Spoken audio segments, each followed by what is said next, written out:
তাহলে আমার গাড়ি হলো 7:30টায় প্লেস হয়, 8টায় বের হয়। এখন আমি গাড়ি ডাকতে আসছিলাম, গাড়ির স্টাফে ডাকতে আসছিলাম, গাড়ি লেট হচ্ছিল তাই। এবার ড্রাইভার যখন গাড়ির কাছে আসছে, ড্রাইভার আমার ফোন দিয়ে বলে গাড়ির প্রতি রক্ত বললি। এবার আমি গাড়ির কাছে আগে আসতে দেখি এই জায়গাতে রক্ত বেরোচ্ছে।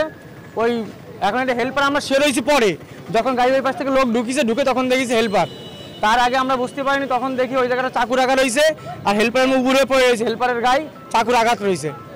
পরে ওই জায়গায় যখন ভিতরে লোকজনরা উঠিছে, উঠার পরে দেখে ওই জায়গাটা হলো ভিতরে পুরো রক্ত, পুরো গাড়ির মধ্যে রক্ত। আমরা পরশুদিনকে রাত্রেবেলা রিজার্ভ গেছি ঢাকায়। ঢাকার থেকে কালকে টিপ ধরে আসছে, এসে এখানে তেল নিয়ে 3টের সময় গাড়ি রেখে আমি আর আমার সুপারভাইজার বাসা চলে গেছি। সকালবেলা গাড়ির কাছে এসে দেখি কি গেট থামাই, গেট খোলে না এবং ভিতরে রক্তাক্ত। তখন আমি আমার ম্যানেজারকে জানাই, ম্যানেজার এসে দেখে ওই অবস্থা।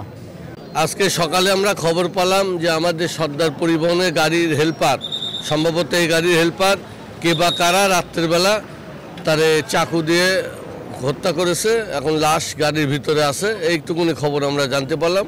আমরা প্রশাসনে খবর দিছি, প্রশাসনের লোকজন আসছে।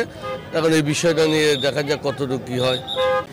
যশোর শহরের মনিহার বাস স্ট্যান্ড এলাকায় সর্দার পরিবহনের একটি বাসের মধ্যে থেকে আমরা একটি হেলপারের লাশ উদ্ধার করেছি। প্রাথমিকভাবে ঘটনাস্থল পরিদর্শন করে আমরা দেখতে পেয়েছি হেলপারের শরীরে কাঁধে এবং পিঠে কয়েকটি ছুরির আঘাতের চিহ্ন আমরা পেয়েছি এবং প্রাথমিকভাবে ধারণা করা হচ্ছে ছুরির আঘাতের কারণে তার মৃত্যু হয়েছে। এই ঘটনার সাথে কে বা কারা জড়িত সে বিষয়ে আমরা তদন্ত শুরু করেছি। আশা করছি খুব দ্রুত সময়ের মধ্যে এই ঘটনার সাথে যারা জড়িত তাদেরকে আমরা আইডেন্টিফাই করতে পারবো, একই সাথে তাদেরকে গ্রেপ্তার করতে পারবো।